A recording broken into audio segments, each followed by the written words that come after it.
राधे राधे दोस्तों, आज की वीडियो में हम माघ मास महात्म्य का 23वां अध्याय सुनेंगे।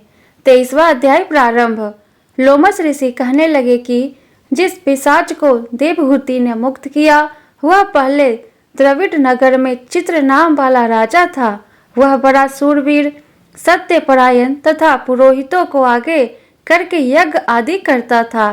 दक्षिण दिशा में उसका राज्य था और उसके कोष धन से भरे हुए थे। उसके पास बहुत से हाथी, घोड़े और रथ थे और वह अत्यंत शोभा को प्राप्त होता था। बहुत सी स्त्रियों के साथ कीड़ा करता था और अनेक यज्ञ उसने किए थे। वह नित्य अतिथियों की पूजा करता था और शस्त्र विद्या में निपुण था। ब्रह्मा, विष्णु, महेश तथा सूर्य की पूजा सदैव किया करता था। वह जंगल में भी स्त्रियों से घिरा हुआ कीड़ा किया करता था। एक बार वह पाखंडियों के मंदिर में गया और वेदहीन भस्म लगाए महात्मा बने हुए पाखंडियों से उस राजा की बातचीत हुई। पाखंडियों ने कहा, हे राजन, शैव धर्म की महिमा सुनो। इस धर्म के प्रभाव से मनुष्य पाप को काटकर मुक्त हो जाता है। सब वर्णों में शैव मत ही मुक्ति देने वाला है। शिव की आज्ञा के बिना दान, यज्ञ और तपो से कुछ नहीं बनता। शिव का सेवक होकर भस्म धारण करने, जटा रखने से ही मनुष्य मुक्त हो सकता है। जटा धारण करने तथा भस्म लेपन से ही मनुष्य शिव के समान हो जाता है। इसके बराबर कोई पुण्य नहीं। जटा भस्म धारण किए हुए सभी योगी शिव के सदृश होते हैं। अंध, जड़, नपुंसक तथा मूर्ख सब जटा से ही पहचाने जाते हैं। शूद्र वर्ण के शैव भी पूजनीय है। विश्वामित्र क्षत्रिय होकर तप से ब्राह्मण हो गए। वाल्मीकि चोर होकर उत्तम ब्राह्मण हो गए। अतएव शिव पूजन में किसी बात का विचार नहीं है। तप से ही ब्रह्मत्व प्राप्त होता है, जन्म से नहीं। इस कारण शैव का दर्शन उत्तम है तथा शिव के सिवाय दूसरे देवता का पूजन न करे। शिव तपस्वी को विष्णु का त्याग करना चाहिए। विष्णु की मूर्ति का पूजन नहीं करना चाहिए। विष्णु के दर्शन से शिव का द्रोह उत्पन्न होता है और शिव के विद्रोह से रौरवादी नरक मिलते हैं। इसी से भव सागर से पार होने के लिए विष्णु का नाम भी नहीं लेना चाहिए। शिव भक्त निसंक होकर जो शिव से प्रेम करता है वह कैलाश में वास करता है, इसमें कुछ संदेह नहीं। इस धर्म का पालन करने वालों का भी नाश नहीं होता।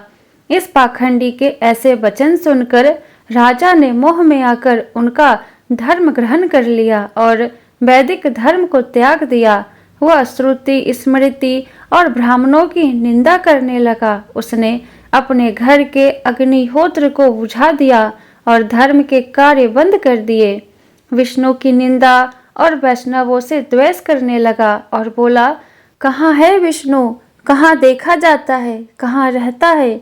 किसने देखा है? और जो लोग नारायण का भजन करते हैं उनको दुख देता है। पाखंडियों का मत ग्रहण कर राजा वेद, वैदिक धर्म, व्रत, दान और दानियों को नहीं मानता था। अन्याय से दंड देता। वह कामी राजा सदा स्त्रियों के समूह से घिरा रहता और क्रोध से भरा रहता। गुरु तथा पुरोहितों के वचनों को नहीं मानता था। पाखंडियों पर विश्वास करता हुआ उनको गांव, हाथी, घोड़े और स्वर्ण आदि देता था। उनके सब कार्य करता, भस्म धारण करता और मस्तक पर जटा रखता था। और जो कोई विष्णु का नाम लेता उसको मृत्यु का दंड दिया जाएगा। यह ढिंढोरा उसने पिटवा दिया था। उसके भय से ब्राह्मणों तथा वैष्णवों ने उस देश को छोड़ दिया और दूसरे देशों में चले गए। सारे देशवासी केवल नदी के जल से जीते थे। जीविका से दुखी होकर वृक्ष आदि नहीं लगाते थे, ना ही खेती बाड़ी करते थे। प्रजा अन्न के प्रभाव से गला सड़ा अन्न भी खा लेती थी। आचार, विचार, अग्नि, क्रिया सबको छोड़कर काल रूप की तरह वह राजा शासन करता था। कुछ काल पश्चात उस राजा की मृत्यु हो गई और वैदिक रीति से उसकी क्रिया भी नहीं की गई। यह यमदूतों से अनेक प्रकार के दुख उठाता रहा।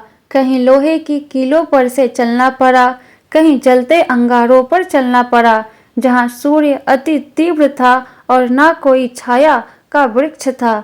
कहीं लोहे के डंडों से पीटा गया, कहीं बड़े बड़े दांतों वाले भेड़ियों और कुत्तों से काटा गया। इस प्रकार दूसरे पापियों का हाहाकार सुनता हुआ वह राजा यमलोक में पहुंचा।